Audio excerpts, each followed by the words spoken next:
السلام عليكم ورحمة الله وبركاته.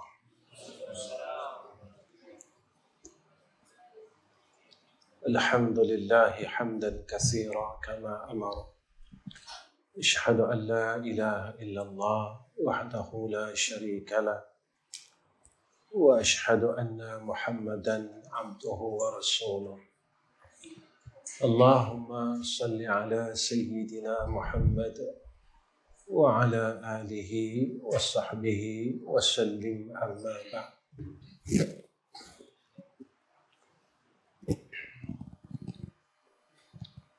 اللهم لك الحمد وإليك المستكى وأنت المستعان، ولا حول ولا قوة إلا بالله العلي العظيم.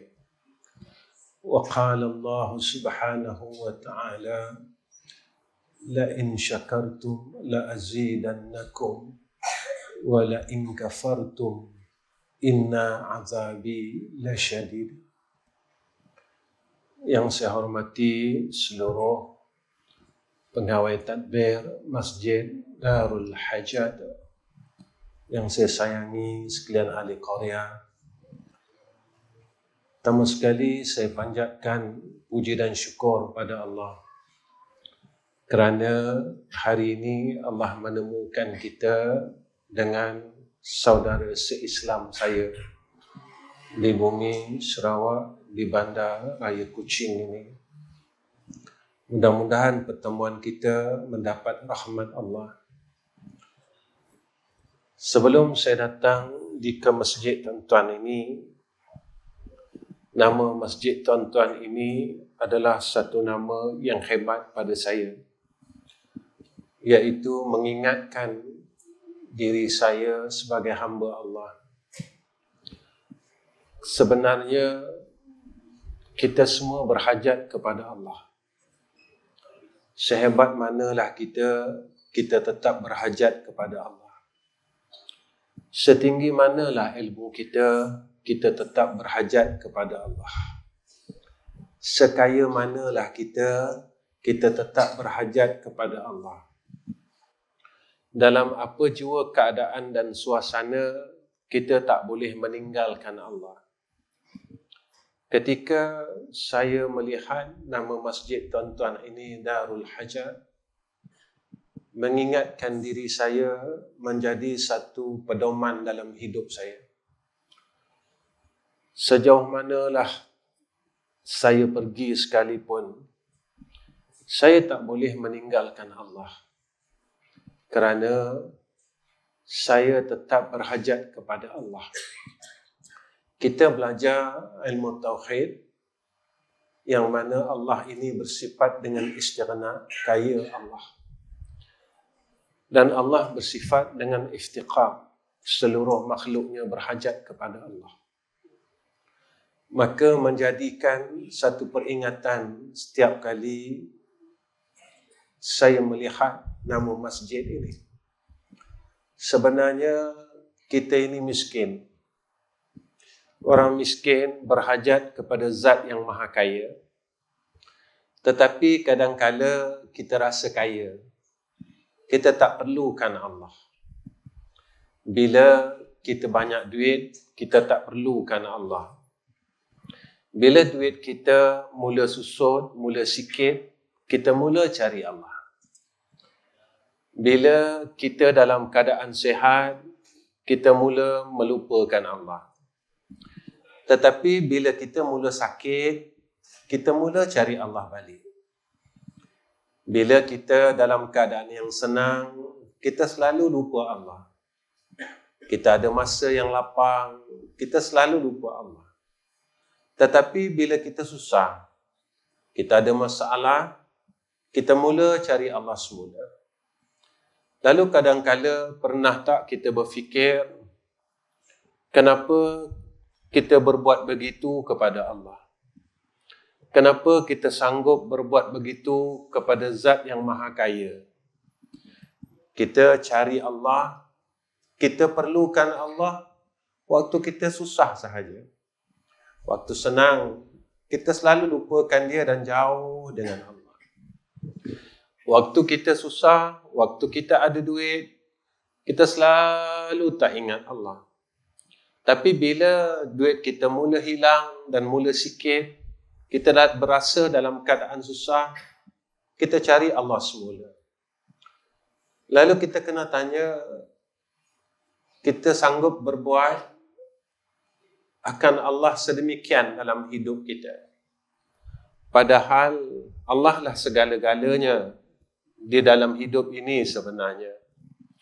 Kita takkan mampu buka mata pada pagi ini, pada hari ini, jika Allah tidak izinkan. Sebab itu, doa bangun tidur ini hebat mengajar kita tentang tauhid. Alhamdulillahillazi ahyana ba'dama amatana wa ilaihin nusyur. Sebenarnya Allah ajar kita tentang tauhid ini sepanjang hidup. Sepanjang masa Allah ajar kita tentang tauhid. Allah ajar kita mengesahkan Allah. Allah ajar kita supaya jangan engkau berpaling daripada Allah. Ini sebenarnya tarbiyah Allah. Ini sebenarnya yang Allah didik kita. Tetapi walaupun umur kita hampir masuk 60 tahun, kita seolah-olah menolak apa yang Allah ajarkan kepada hamba-Nya. Kita tidak peduli tentang ilmu-ilmu yang Allah telah didik kita. Bangun pagi, kamu pujilah Allah, yang mana Allah telah hidupkan kita selepas kematian kita. Ketika kita pejam mata, ulama-ulama sufiah selalu berfikir, ya Allah, apakah pejam mata aku ini adalah saat yang terakhir aku terus pergi menemui Engkau? Sebab itu dalam doa disebut ahyana, telah bangunkan kami ba'dama amatana, selepas kematian kami. Maka kita sentiasa rasa bersyukur dengan Allah, rasa berterima kasih dengan Allah. Sebab itu tuan-tuan, kita tak mampu untuk kita hilang Allah dalam hidup kita. Sebenarnya Allah lah segala-galanya. Kita selalu bercakap dengan Allah dalam sembahyang kita, tapi kita lupa. Di mana tuan-tuan? Inna salati wa nusuki wa mahyaya wa mamati lillahi rabbil alamin. Kita berkata dengan Allah, seluruh hidup aku, ibadat, solat, kehidupan aku, mati aku, semua untuk Engkau, ya Allah. Tetapi perkataan itu, pengakuan itu cuma jadi perkataan. Tidak menjadi pegangan hidup kita sebagai satu akidah kita. Tidak menjadi suatu bukti kita kepada Allah. Kita telah jadikan hidup kita untuk selain Allah. Sebab itu kadang-kala kita pernah dengar, kenapa saya susah untuk menjadi orang baik? Sebenarnya jika kita dibantu oleh Allah tidak susah. Kita ingin jadi baik dengan diri kita, dengan usaha kita, tetap susah. Kita ingin jadi alim dengan diri kita, tetap susah. Kerana perkara itu susah. Tetapi jika mana kita dibantu oleh Allah, ia menjadi mudah. Kita selalu lupa dalam jalan hidup ini dengan perkataan la haula wala quwwata illa billahil aliyil azim. Di mana kita ingin letakkan pegangan ini? Akidah yang perlu kita pegang. Selalu kita berzikir. Cuma zikir jadi zikir. Zikir tidak membuatkan kita fikir dan menjadi pegangan dan akidah kita. Sebenarnya dalam kehidupan kita 24 jam ini adalah satu cara kita untuk memantapkan akidah. Allah didik kita supaya mentauhidkan Allah. Allah didik kita hatta untuk naik kenderaan, untuk keluar daripada rumah. Kita tak lupa Allah. Nabi ajar kita bagaimana kita nak dapat hidayah, pemeliharaan, penjagaan daripada Allah.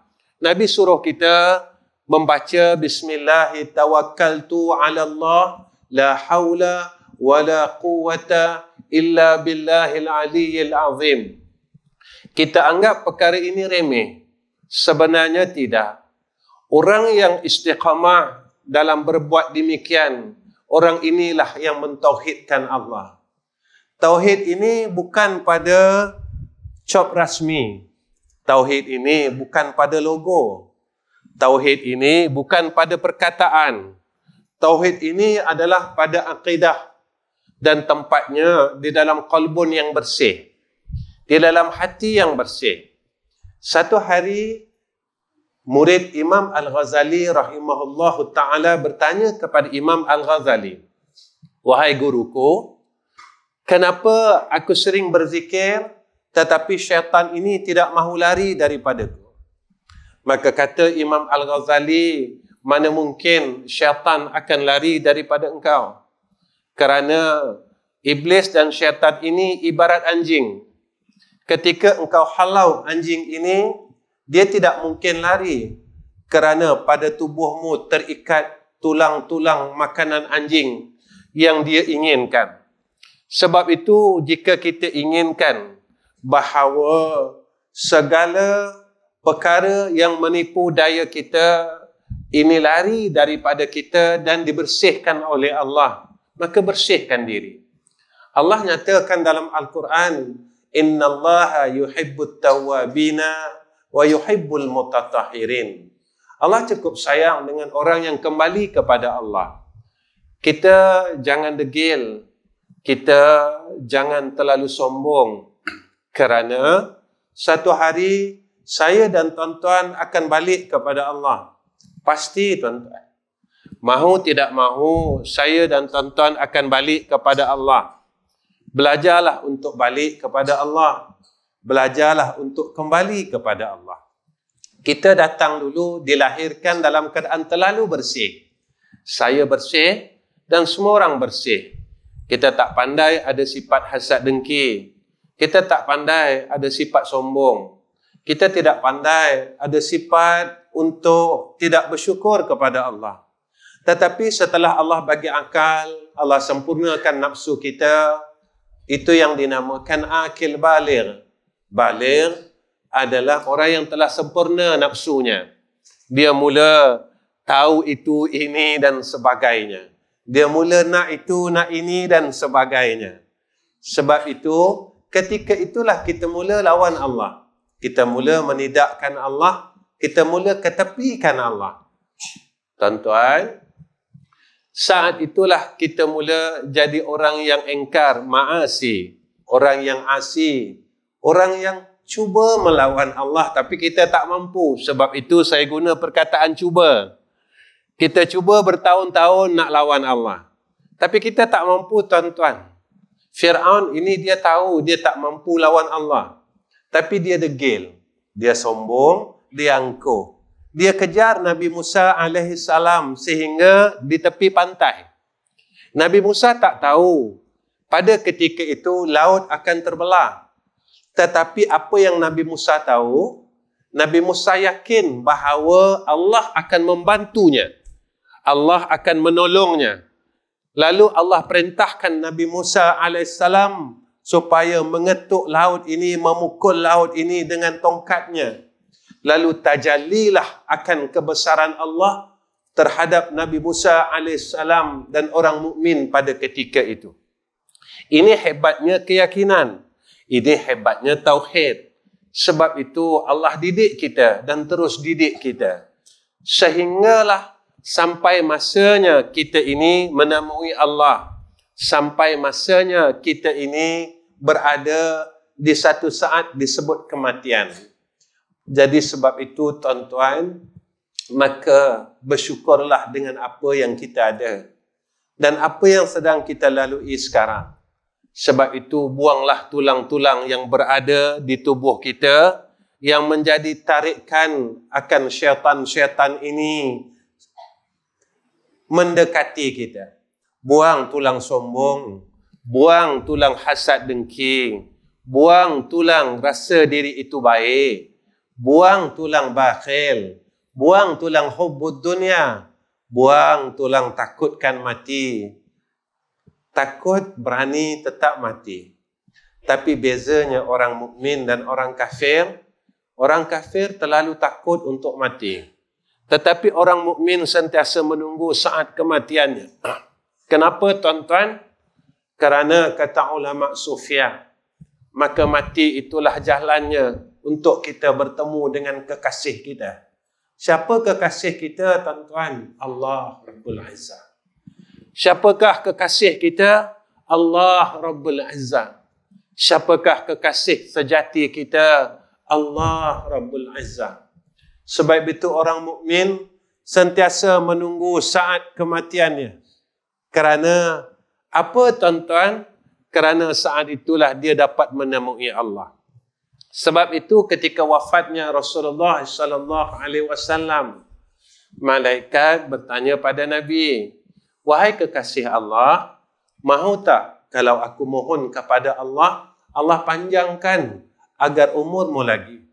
Kerana aku melihat engkau terlalu sayangkan umatmu. Kau sentiasa sebut-sebut nama umatmu. Kau macam seolah-olah tidak mahu tinggalkan umatmu." Sayangnya Nabi kepada kita. Sampai saat kematian Nabi, Nabi masih ingat dekat kita.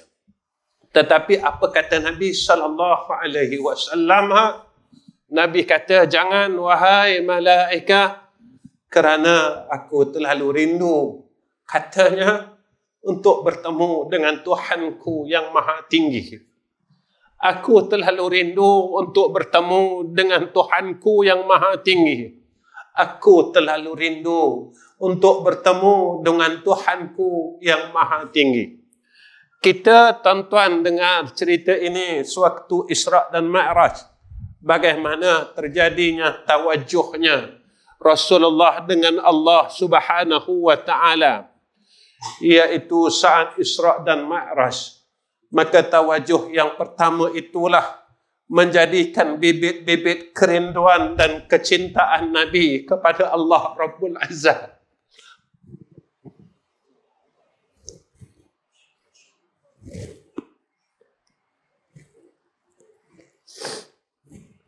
Peristiwa Isra' dan Mi'raj itulah menjadikan Nabi semakin kuat untuk menemui Allah lagi. Maka jalan untuk bertemu Allah adalah kematian. Sebab itu, kekasih-kekasih Allah, orang-orang saleh, orang mukmin, kata Nabi, dia cukup mencintai maut. Mereka sebenarnya sudah tidak mempedulikan akan dunia yang sedang tua ini. Mereka sebenarnya rela untuk meninggalkan dunia yang sedang uzur ini. Dunia yang terlalu huru-hara. Dunia yang membuatkan kita resah. Dunia yang menjadikan kita kacau bilau walaupun di dalam salat kita. Kita masih lagi memikirkan dunia walaupun umur kita sudah semakin tua. Sebab itu, tuan-tuan, jadilah, terima kasih, jadilah orang yang sentiasa bersyukur kepada Allah Subhanahu wa ta'ala. Malam ini, tuan-tuan, saya ingin menasihati diri saya dan mengingatkan diri saya. Siapakah orang yang bersyukur kepada Allah? Satu, kata ulama, mereka yang tidak berhenti pada mulutnya mengucapkan Alhamdulillah. Mulutnya tak berhenti, tuan-tuan, sebut Alhamdulillah. Sampai di rumah, kita daripada masjid ini nanti nak balik rumah. Sampai dekat rumah, kita sebut Alhamdulillah, ya Allah, aku sampai rumah ni selamat. Kenapa, tuan-tuan, kita kena puji Allah? Sebab kita tak tahu takdir Allah. Saya tak tahu takdir Allah. Dan tuan-tuan pun tak tahu takdir Allah. Apa yang akan berlaku pada saya dan tuan-tuan sekejap lagi tidak ada siapa yang tahu. Itulah rahsia Allah. Tetapi kadang-kala kita seolah-olah kita rasa kita mampu takdirkan diri kita sendiri. Tuan-tuan, kita merancang itu dan merancang ini. Perancangan itu tidak salah. Kerana kata ulama, perancangan itu perancangan makhluk tidak pasti. Perancangan makhluk ini adalah harapan, kata ulama. Perancangan makhluk ini adalah doa, kata ulama. Lalu kita buat perancangan dalam hidup kita. Bermakna kita telah letakkan satu doa kepada Allah Subhanahu wa taala. Harapan ini perlu. Kerana apa?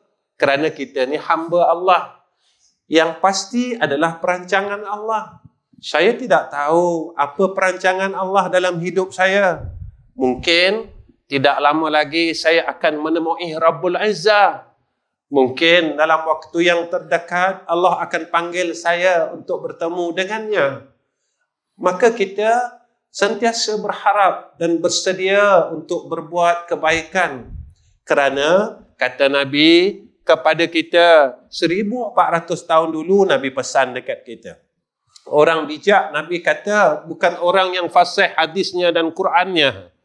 Orang bijak bukan orang yang bersusun sijilnya. Orang bijak, Nabi kata, mandana nafsahu. Dia sentiasa tengok diri dia. Ya Allah, apa salah aku? Ya Allah, aku dah jadi orang baik belum? Ya Allah, aku dah jadi ayah yang baik belum? Ya Allah, aku dah jadi ibu yang baik belum? Ya Allah, aku dah jadi anak yang baik belum? Ibu-ibu, jangan kita rasa kita duduk tempat ibu, kita dah berada tempat yang selesa. Kadang-kala kita benci anak kita. Kadang-kala kita benci menantu kita. Sebab kita rasa kita ibu. Walaupun kita duduk tempat ibu, kita tak boleh buat sekuasa kita. Kita duduk tempat ayah. Jangan kita rasa kita duduk tempat ayah, kuasa veto itu ada pada kita. Jangan. Kita hendaklah jadi ayah yang baik. Kita jadi ibu yang baik. Kita jadi anak-anak yang baik. Kita jadi saudara se-Islam yang baik. Jadi kawan-kawan yang baik. Kerana orang baik saja tempatnya dalam syurga Allah. Ini janji Allah. Allah sebut di dalam Al-Quran, dalam surah As-Sajadah, orang mukmin dan orang fasik ni sama tak? Waktu ditanya, orang kafir bertanya kepada Rasulullah sallallahu alaihi wasallam, orang fasik dengan orang kafir ni sama tak? Tak sama. Tak sama. Tak sama, tuan-tuan. Orang kafir dengan orang Islam tak sama. Akhlaknya tak sama. Bercakapnya tak sama. Semua tak sama.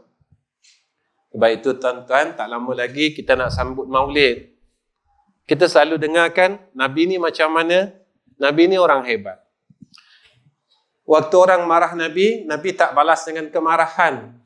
Nabi balas dengan kemaafan. Saya tak mampu buat dan tuan-tuan saya tak tahu. Orang maki kita, orang kata kita, boleh tak kita balas dengan kemaafan? Saya maafkan kamu. Kerana ini perintah Allah. Apabila orang jahil itu berkata sedemikian, lalu kita kata qalu salama, baik semuanya. Saya maafkan kamu. Saya maafkan semua orang. Walaupun kita sakit, walaupun hati kita terseksa, kerana kita orang mukmin, tuan-tuan. Maka sakit dan terseksa itulah mahar kita untuk masuk syurga Allah. Sakit kita itulah pengorbanan kita itu untuk menjadi orang baik. Itulah mahar kita untuk masuk syurga Allah. Kita takkan boleh masuk syurga Allah jika kita tidak sediakan maharnya. Selain daripada mahar iman, adalah maharnya menjadi orang yang saleh. Itulah mahar kita untuk kita masuk syurga Allah. Maka sebab itu jangan kita sia-siakan peluang ini. Hidup ini satu peluang. Ketika kita nak jadi orang bersyukur, maka lazimkan lidah kita sentiasa kita ini menyebut akan nama Allah Subhanahu wa taala. Kedua, orang yang bersyukur, kata ulama, tandanya mereka ini sentiasa berbuat amal saleh dan menjadi hamba yang bertakwa. Sebab itu, tuan-tuan, selalu dengan ayat ini.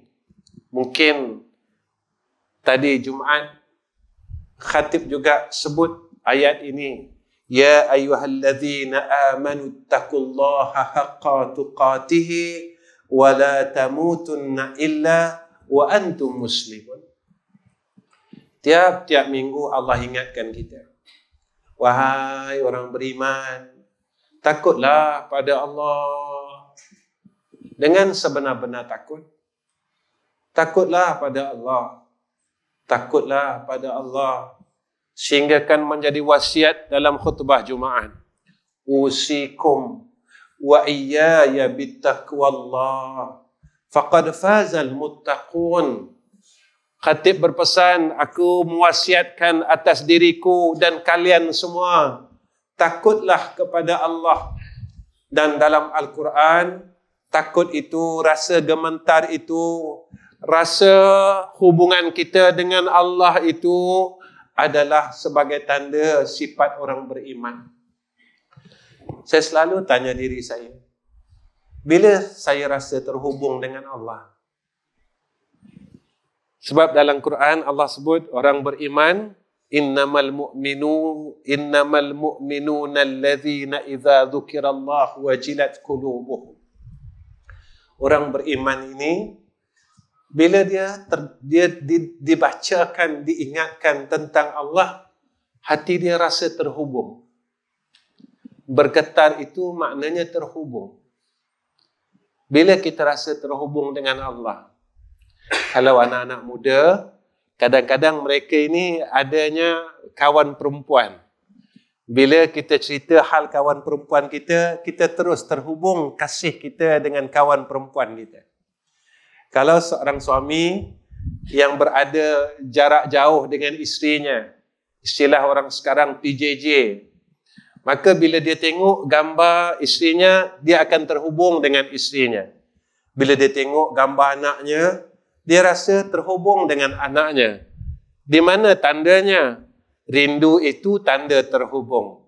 Sayang itu tanda terhubung. Ingatan itu tanda terhubung. Bila masa kita terhubung dengan Allah? Yang ini perlu kita tanya dengan diri kita. Bila masa aku rasa terhubung dengan Allah Subhanahu wa ta'ala? Bila masa aku terasa terlalu rindu dengan Allah Subhanahu wa ta'ala? Bila masa ketika aku sebut nama Allah, aku rasa terlalu rindu dengan Allah Subhanahu wa ta'ala? Aku rasa yang aku nak dekat dengan Allah Subhanahu wa ta'ala. Tuan-tuan, Allah ni pujuk kita. Dalam hadis Qudsi, Allah kata apa? Wahai hamba-Ku, aku ni dekat dengan kau.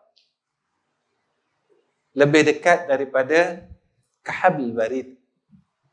Daripada urat leher, kata Allah. Allah ni tak jauh dengan kita, tuan-tuan. Tapi kita terasa jauh dengan Allah. Hidup kita, hati kita rasa kosong dengan Allah. Kita rasa kosong saja. Masa kita sebut nama Allah, kita kosong. Masa kita baca Quran, hati kita kosong. Masa kita sebut nama Nabi, hati kita kosong. Kita tak rasa apa-apa. Tapi bila kita sebut tentang bisnes, kita bersemangat. Kita sebut tentang duit, kita bersemangat. Kita sebut tentang saham, kita bersemangat. Rupanya hati kita telah diisi selain daripada Allah. Ada orang bertanya kepada saya, bagaimana ya untuk kita dapat nikmat itu? Nikmat kita terasa tatkala kita bersama Allah, buangkan segala perkara yang selain Allah dalam hati kita. Nescaya Allah akan kurniakan nikmat itu. Buangkan akan segala perkara yang lama telah bertapak di dalam lubuk hati kita. Buangkan dan bersihkan semua perkara yang ada di dalam hati sanubari kita dan roh kita. Nescaya kita akan merasai apa yang telah dikurniakan oleh Allah kepada kekasih-kekasihnya dan salafus salih. Percayalah, Tidak akan boleh berlaku dua cinta dalam satu hati. Tidak dibenarkan berlakunya dua cinta di dalam satu qalbun. Betul kan tuan-tuan? Muslimat pun tak mahu kan berkongsi cinta.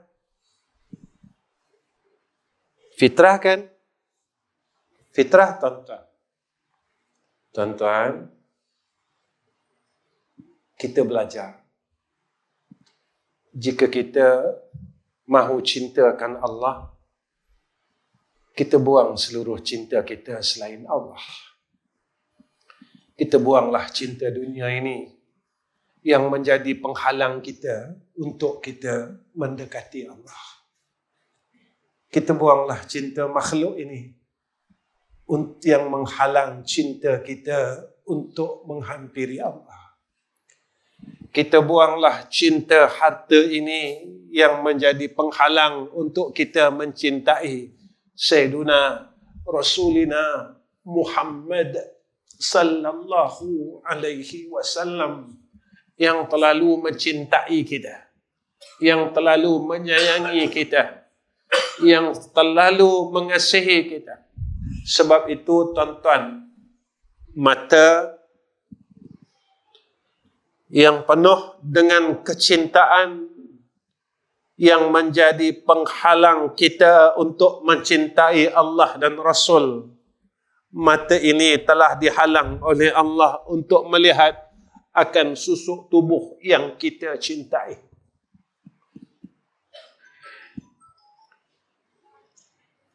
Mata yang sering, yang penuh dengan kecintaan selain Allah dan Rasul, mata ini telah menjadi penghalang untuk kita melihat akan insan yang bernama Muhammad sallallahu alaihi wasallam.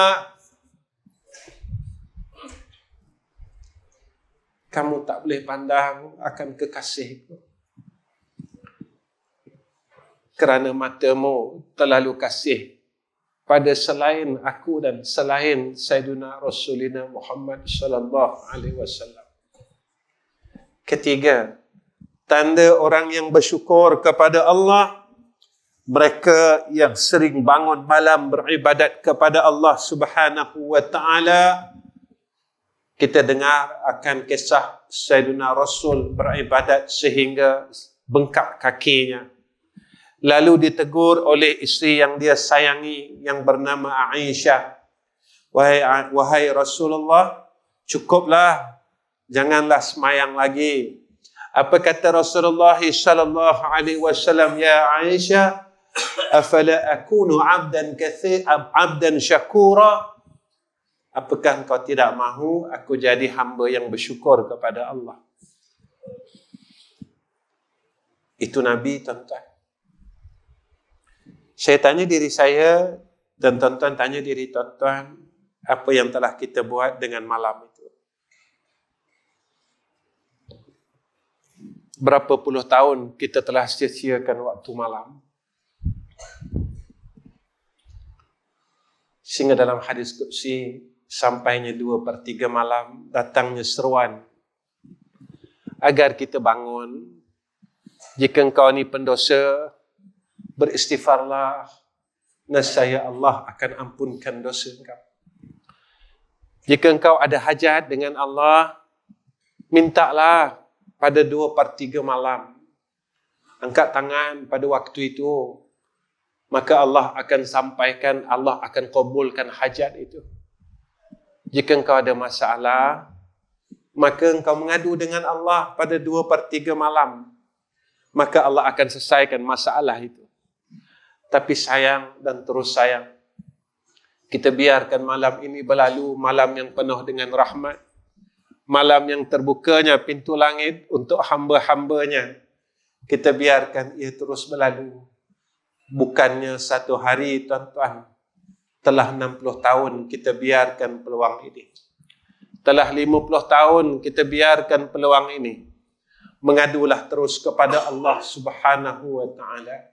Sebab itu Allah nyatakan fatahajjat bihi nafilatan lak asa ay yab'asaka rabbuka maqaman mahmuda. Allah sebut dalam surah As-Sajdah, fala ta'lamu nafsum ma ukhfiya lahum min qurrati a'yun. Satu rahsia yang tak ada orang ketahui melainkan orang yang mengambil peluang itu pada 2/3 malam. Tuan-tuan, janganlah kita menyesal sewaktu kita telah bertemu dengan Allah Rabbul Izzah. Saya teringat guru-guru saya selalu berpesan kepada saya. Salah seorangnya, saya panggil guru saya ini dengan panggilan baba, tuan-tuan. Namanya Abdullah.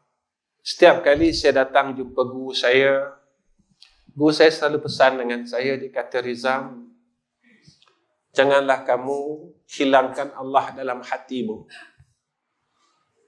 Selalu dipesan dengan saya macam itu. Rizam, janganlah kamu hilangkan Allah di dalam rohmu. Tautkanlah, hubungkanlah tali kamu dengan Allah Subhanahu wa ta'ala dan jangan putuskan akan tali tersebut. Kerana apa, tuan-tuan? Tatkala kita sentiasa mengingati Allah, saat itulah datangnya rahmah demi rahmah ke dalam hidup kita. Percayalah, tuan-tuan. Tetapi saat kita mula melupai Allah, kita akan hanyut dengan ombak keduniaan ini. Kita akan hanyut dengan ombak kemulaan sekeliling kita, kemulaan dunia yang bakal hilang. Kita akan hanyut dengan kemulaan yang kita tidak tahu datang mananya. Kita lupa dengan kemuliaan Allah.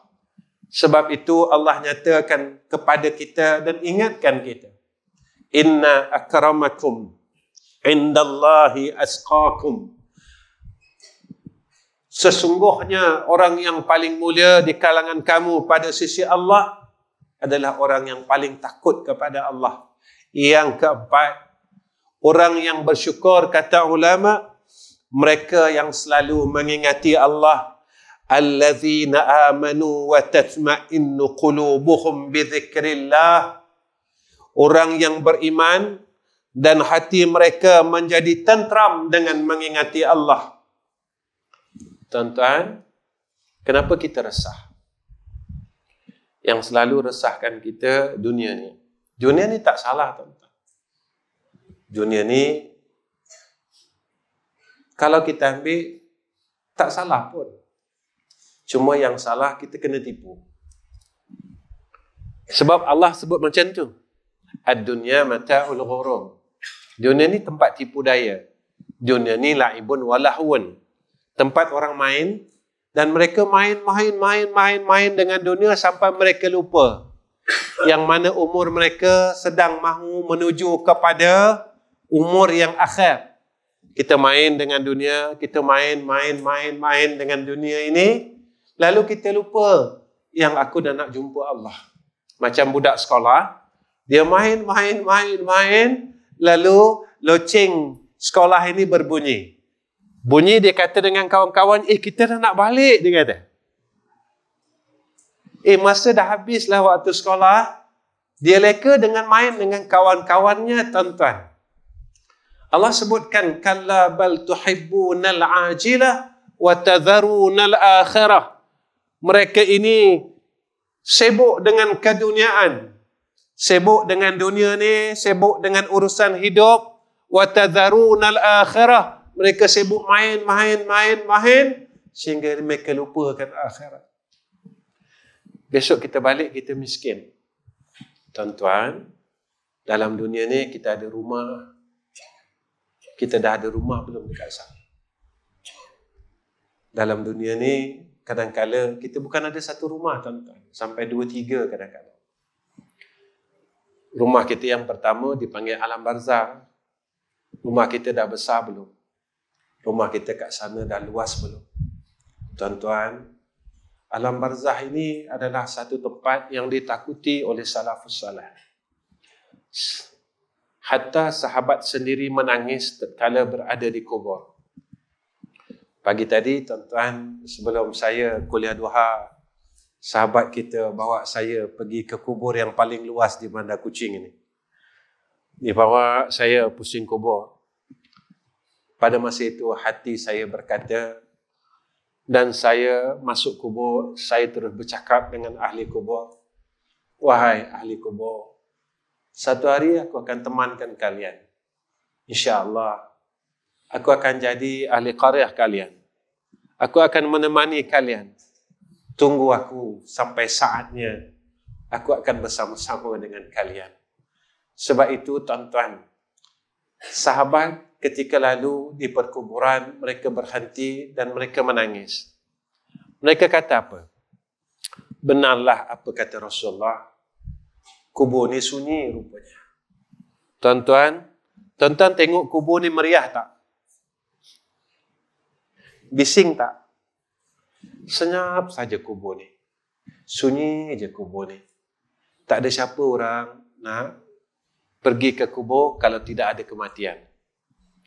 Tuan-tuan, tempat itulah orang akan tinggalkan kita. Tempat itulah nanti anak-anak akan tinggalkan kita. Tempat itulah kawan-kawan akan tinggalkan kita. Tempat itulah adik-adik kita, kakak kita akan tinggalkan kita. Kalau kita seorang ibu, dia akan tinggalkan kita. Lepas tu dia kata, ibu duduklah sini baik-baik ya. Ibu tenanglah kat sini baik-baik ya. Ibu duduklah di sini, mudah-mudahan ibu dalam rahmat Allah ya. Tuan-tuan, kita dah tak tahu dah apa yang berlaku di rumah kita. Kita dah tak tahu apa yang akan terjadi dengan duit kita di dalam tabung haji, di dalam akaun Maybank, CIMB dan sebagainya. Kita tak tahu, tuan-tuan, apa yang berlaku dengan kereta kita dan rumah kita. Kalau apa yang kita tinggalkan ini menjadi kebaikan pada anak-anak kita, kita selamat. Tapi kalau yang kita tinggalkan menjadikan anak kita yang seramai 7 orang ini, mereka bergaduh sesama mereka. Kerana benda yang kita tinggalkan. Abang kita bergaduh dengan adik dan kakaknya. Adik-adik bergaduh dengan abang dan kakaknya. Kerana rumah yang kita tinggalkan. Harta yang kita tinggalkan. Emas yang kita tinggalkan. Ketika itu kita mendengar khabar daripada alam barzah. Anak-anak kita berlaku permusuhan, kucar kacir dan musnah. Kerana dunia yang kita tinggalkan. Alangkah pilunya hati kita, tuan-tuan. Alangkah sedihnya hati kita. Melihat anak-anak yang kita besarkan. Melihat keluarga yang kita besarkan. Musnah dan berkecai selepas saat kematian kita. Sebab itu, tuan-tuan, kalau kita tidak mahu resah, kita mahu jadi orang yang tenang, selalu ingat Allah. Sering ingat Allah. Tuan-tuan yang dirahmati oleh Allah Subhanahu wa ta'ala, macam mana tuan, kita nak berhenti azan, kita teruskan. Baik, saya tunggu. Dah masuk itu kan? Dah masuk ya? Okey, saya tunggu sekejap. Boleh tuan-tuan Baik. InsyaAllah lepas azan, saya sambung sikit lagi. Kita sambung sikit lagi ya tuan-tuan ya. Boleh? Sikit lagi. Kemudian tanda orang yang bersyukur kepada Allah, mereka ini menjaga amanah Allah. Nabi sebut dalam hadis, la imana liman la amanata lahu wa la dina liman la ahda lahu. Apa kata Rasulullah sallallahu alaihi wasallam? Tidak sempurna iman orang yang tidak amanah dan tidak sempurna agama orang yang tidak menempati janji. Sebab itu kita kena ingat apa yang ada pada kita. Tubuh badan kita ini amanah Allah. Di mana kita gunakan? Besok saya dan tuan-tuan Allah akan tanya. Mata kita dah buat apa 60 tahun? Mulut kita dah buat apa selama 60 tahun? saya nak masuk 60 tuan-tuan. Sebab itu saya suka sebut 60. 60 tu diri saya sebenarnya. Saya road to 60. Besok Allah tanya saya, aku bagi kau masa hampir 60 tahun, telinga kau dengar apa? Tuan-tuan, kita masih lagi tak boleh berhenti dengan lagu yang melalaikan. Besok telinga ni cakap dengan Allah. Kan dalam surah Yasin, Al-yawma nakhtimu ala afwahihim wa tukallimuna aydihim wa tashhadu arjuluhum bima kanu yaksibun. Kita kata tak apa sebab dosa kecil. Tuan-tuan, kalau dosa yang kecil itu kita kekalkan 60 tahun, dia dah jadi sebesar mana? Kalau sehari, tuan-tuan, kita kumpul sekeping kayu selama 60 tahun, banyak mana kayu yang telah kita himpunkan. Kalau dosa itu dosa kecil yang telah kita amalkan 60 tahun, sebesar mana gunung dosa itu yang akan kita bawa? Itu baru satu, tuan-tuan. Belum dosa-dosa kecil yang lain. Berapa banyak gunung yang akan kita bawa ketika menghadap Allah. Besok kaki kita akan bercakap, Ya Allah, selama 60 tahun ini aku pergi sini, Ya Allah. Aku pergi sini, Ya Allah. Aku pergi sini, Ya Allah. Ya Allah, 60 tahun tangan aku dah buat macam ni. Kita tak boleh tipu Allah waktu itu. Kita tak boleh berdalih dalam dunia ni. Kita mampu berdalih sebab kita ada mulut. Di akhirat, Allah janjikan kepada kita, mulut ini Allah kunci. Sebab dalam hidup ini, kita suka memberi alasan. Kita banyak alasan. Kenapa tak boleh jadi baik? Macam ini, kita bagi alasan ini, bagi alasan ini. Kenapa tak mau pergi masjid? Kita bagi alasan ini dan alasan ini. Maka seluruh anggota ini adalah amanah Allah dan dia akan mengadu satu-satu dengan Allah. Tapi ingat bahawa Allah ini Maha Pengampun dan Maha Penyayang. Jangan lupa akan pintu ini. Pintu apa, tuan-tuan? Pintu keampunan. Tetapi yang kita takut, kita tak sempat minta ampun tatkala kita balik jumpa Allah sebab kita leka. Kita terus leka dengan kehidupan ini. Harta yang ada pada kita amanah. Anak-anak amanah. Besok anak-anak akan datang di yaumul akhirah, di padang mahsyar, mereka akan tarik kita. Ya Allah, aku tak pandai semayang ini sebab ayah aku tak pernah ajar pun. Ya Allah, yang perempuan datang jumpa, Ya Allah, ibadat aku semua batal, kiraan haid aku tak betul, kiraan nifas aku tak betul sebab ayah aku tak pernah tunjuk pun. Ayah aku tak pernah tanya pun. Kenapa semayang kamu tak betul? Ayah aku tak pernah bagi tahu pun. Yang ni wuduknya yang betul. Yang ni pakai tudung yang betul. Kita tak peduli pun tentang agama anak-anak kita. Kita tak peduli pun tentang agama anak perempuan kita.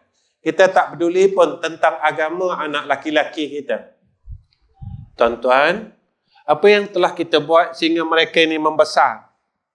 Apa yang telah kita buat jika kita leka? Mereka akan jumpa kita besok di padang mahsyar. Mereka akan dakwa kita.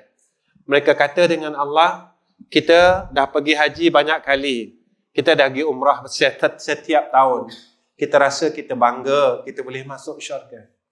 Kita nak berjalan menuju ke syurga Allah, tiba-tiba kita ditahan oleh malaikat. Lalu malaikat kata, tunggu. Sebab ada orang yang akan dakwa kamu lagi. Yang kita tengok, siapa dia? Anak perempuan yang kita cium dulu. Anak perempuan yang kita sayang dulu. Anak perempuan yang kita peluk dahulu di dalam dunia. Tuan-tuan, di sana, mereka sanggup dakwa kita. Mereka cakap dengan Allah. Ya Allah, ayah aku tak pernah pun suruh aku pakai tudung, dia kata. Ya Allah, Ayahku tak pernah marahkan aku pun ketika aku buka aurat. Ya Allah, ayahku tak pernah suruh aku baca Quran pun. Ya Allah, ayahku tak pernah pun suruh aku sembahyang malam. Ya Allah, ayahku tak pernah pun ajak aku selawat dengan Rasulullah sallallahu alaihi wasallam banyak-banyak. Ya Allah, ayahku tak pernah suruh aku pun baca qul huwallahu ahad banyak-banyak masa dia hidup.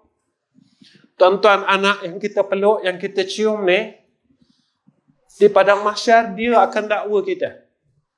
Tuan-tuan, hancur tak hati tuan-tuan? Kalau dalam dunia ni, anak yang kita sayang, anak tu saman kita di mahkamah. Anak yang kita paling percaya, yang kita sayang-sayang dan kita junjung, tiba-tiba dia keluarkan satu saman kepada kita di mahkamah. Kita kata apa dengan anak kita? Adik sanggup saman ayah? Kakak sanggup khianat ayah? Tuan-tuan, tapi di sana tidak ada perkataan itu lagi. Kita akan berdepan dengan pendakwaan itu. Isteri kita datang jumpa kita. Wahai Allah, tahan dulu suamiku.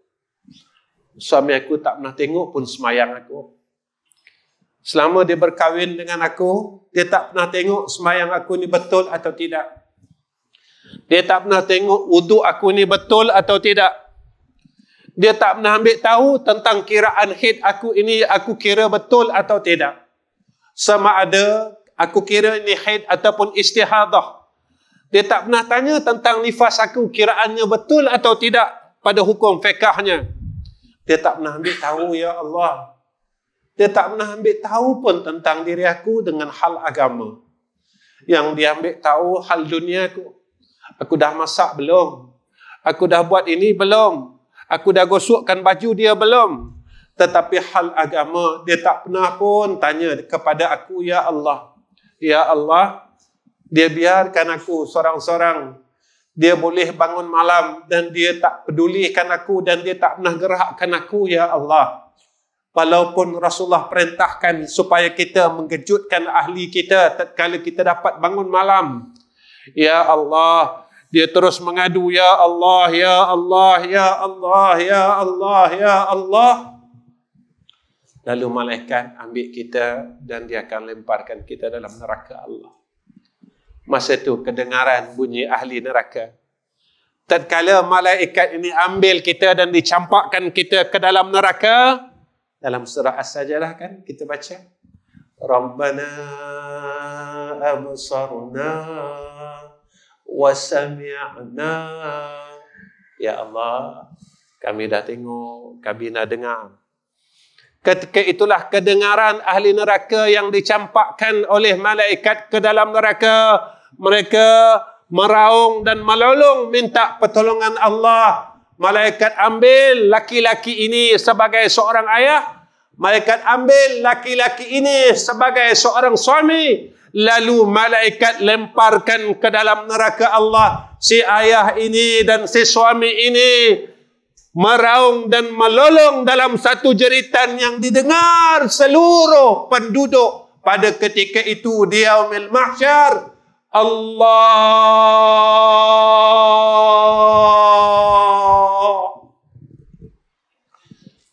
Nabi kata dalamnya neraka itu, jika masuklah ahli neraka sampai ke dasar neraka, masanya selama 70 tahun. 70 tahun kita menjerit, tuan-tuan. Allah.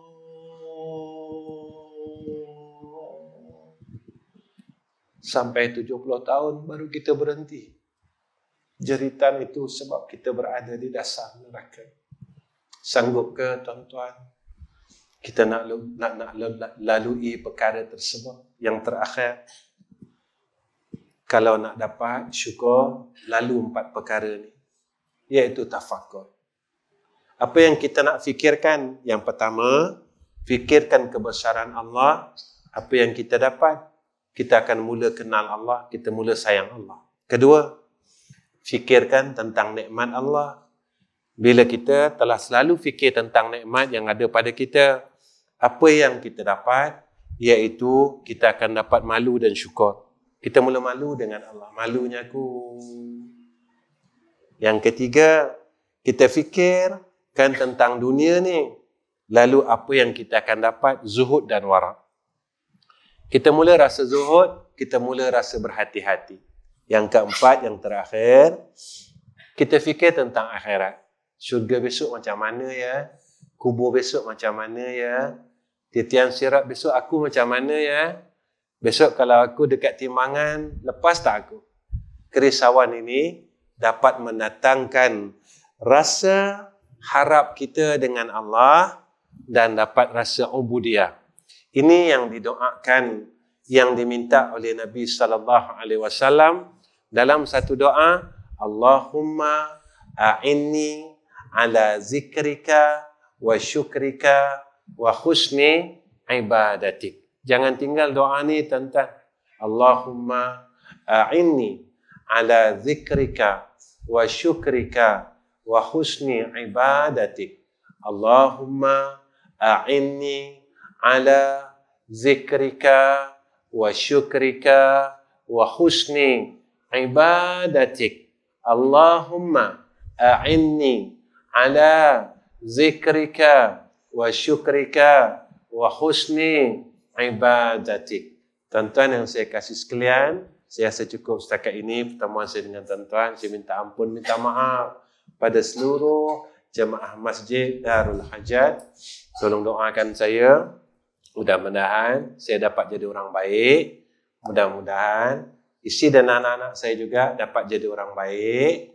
Dan yang terakhir, tolong doakan saya supaya Allah kurniakan pada saya husnul khatimah. Tuan-tuan, tak ada perkara yang paling seronok pada seorang insan ketika saat matinya dapat husnul khatimah. Itulah perkara yang paling indah dalam hidupnya. Bukan rumah yang besar, bukan kereta yang besar, bukan duit yang banyak, tetapi kenangan yang paling indah dalam hidup ini dan perjalanan roh ini adalah husnul khatimah. Dan yang keduanya, saya minta maaf pada semua orang sebab saya tak boleh sampaikan hajat tuan-tuan macam ustaz lain. Sebab saya tak pandai. Jadi saya tak tahu nak cakap apa dengan orang sini. Ini saja yang saya mampu. Inilah perkataan orang bodoh yang tuan-tuan dengar pada hari ini. Kalam-kalam yang tidak memberi faedah. Kalam-kalam yang tidak memberi apa-apa manfaat pada hati-hati tuan-tuan.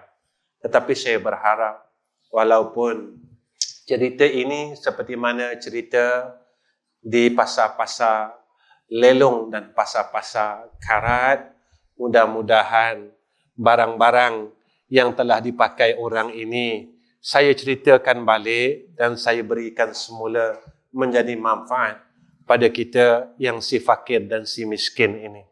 Tetapi benda-benda di pasar-pasar karat dan di pasar-pasar pagi yang menjual barang-barang lelong ini, orang kaya tak mau pakai tuan-tuan. Orang kaya dia tak mau terima barang-barang yang macam tu sebab dia kata barang ni barang lama. Saya tak mau barang lama. Saya nak barang branded. Saya nak barang baru. Ini orang kaya. Saya tak ada barang itu tuan-tuan. Saya seumpama yang membawa barang-barang lama yang orang tinggalkan. Lalu itu yang saya bawa dalam hidup ini. Mudah-mudahan benda-benda lama yang orang telah mula tinggalkan, orang tak pedulikan, itu yang akan kita pakai satu hari nanti. Tuan-tuan jangan lupa.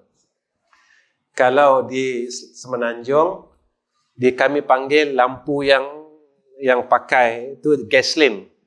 Dekat sini apa tuan-tuan? Lampu minyak, lampu minyak, ya. Tuan-tuan, besok nanti sampai masa kita dah tak ada apa-apa dah. Api ni tak ada, internet semua tak ada tuan-tuan.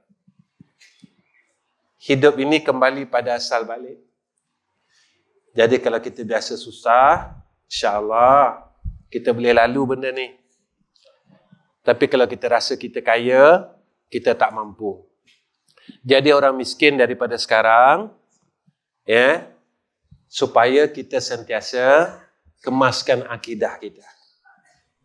Orang hatinya kuat saja. Zaman tu, orang akidah yang kuat, orang tauhid yang kuat, dia boleh lalu hidup tu.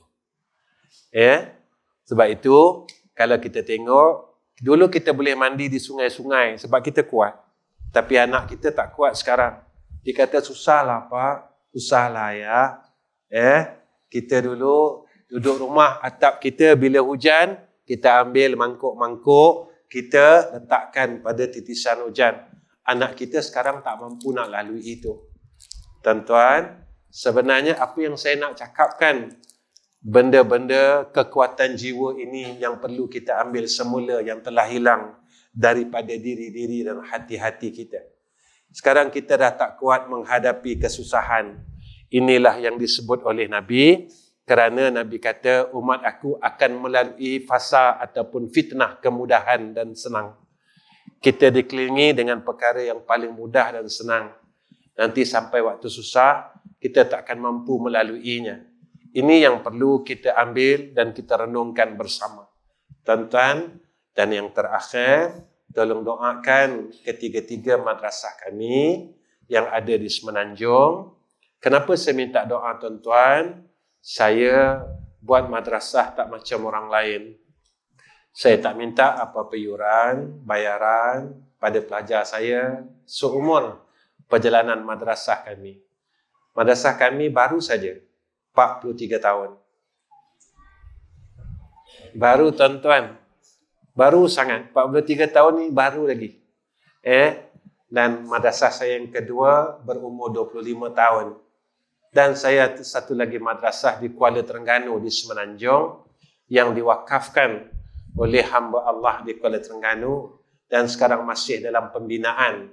Kami sedang buat masjid dan hampir nak siap dan insya-Allah kami akan buat asrama.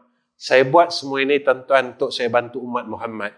Sebab itu kalau saya buat kerana saya nak duit, saya boleh minta yuran kepada pelajar saya seorang 300, 400, 500 tuan-tuan. Kalau saya tengok duit. Tapi kalau saya tengok duit, saya tak akan dapat Allah dan Rasul. Saya kena belajar macam mana saya nak dapat Allah, saya nak dapat Rasul. Itulah perkara yang paling susah di dalam hidup kita. Sebab itu, kenapa Ustaz buat macam tu? Pagi tadi saya ditanya oleh satu hamba Allah, macam mana Ustaz tadbir sekolah yang ada ratusan muridnya, tetapi Ustaz tidak mengambil sebarang pembayaran. Satu soalan yang tiada jawapan dalam hidup saya, tapi inilah yang saya lalui hampir 43 tahun. Alhamdulillah, syukur pada Allah. Tuan-tuan tolong doakan ya. Boleh tuan-tuan ya? Alhamdulillah. Wa akhirul kalam. Assalamualaikum warahmatullahi wabarakatuh. Bismillahirrahmanirrahim. Alhamdulillahirabbil alamin. Allahumma shalli ala sayyidina Muhammad wa ala ali sayyidina Muhammad. Ya Allah, ya Rahman, ya Rahim, ya Hayyu, ya Qayyum. Kami mohon kepada Engkau, ya Allah, jadikanlah majlis kami ini dalam keberkatan. Barakahkan hidup kami dan keluarga kami, ya Allah. Ya Allah, tolonglah pimpin hati kami, perkataan kami, seluruh amalan kami kepada jalan-Mu yang lurus, ya Allah. Jika kami tersesat dan kami tergelincir kepada jalan-Mu, ya Allah, cepat-cepatlah Engkau tegur kami, ya Allah. Engkau bimbing kami semula, ya Allah, agar kami tidak terus sesat dan terus sesat, ya Zal Jalali wal Ikram. Ya Allah, boleh tak, ya Allah, Kau berikan kami kasih sayang-Mu dan Kau kurniakan atas kami kasih kepada Sayyidina Rasulina Muhammad sallallahu alaihi wasallam. Kami ingin rasa kasih dan cinta itu, ya Allah, seperti mana Engkau telah berikan kepada hamba-hamba-Mu yang lain. Ya Allah, kami ingin rasa cinta kami pada Nabi kami seperti mana Engkau telah berikan rasa cinta itu kepada umatnya yang lain, ya Allah, yang telah mendahulu kami untuk mencintai kekasih kami Rasulullah sallallahu alaihi wasallam. Ya Allah, boleh tak Engkau berikan kami walaupun sedikit rasa kecintaan itu ke hadrah-Mu, ya Allah. Ketika saat kami berhubung kepada Engkau, kami terasa hubungan ini, ya Arhamar Rahimin. Kami telah lama rasa kosong hati ini, ya Allah. Hati ini terlalu lama rasa kosong dengan Kau, ya Allah. Ya Allah, hubungkanlah akan hubungan kami dengan Engkau, ya Zal Jalali wal Ikram. Ya Allah, ya Rahman, ya Rahim. Kami selalu berhajat kepada Engkau, ya Allah. Kami mengaku kemiskinan dan kefakiran kami. Kami sentiasa memohon akan rahmah dan kasih sayang-Mu, ya Zal Jalali wal Ikram. Wa sallallahu ala Sayyidina Muhammad wa ala alihi wa sahbihi wa baraka wa sallam. Walhamdulillahi Rabbil Alamin.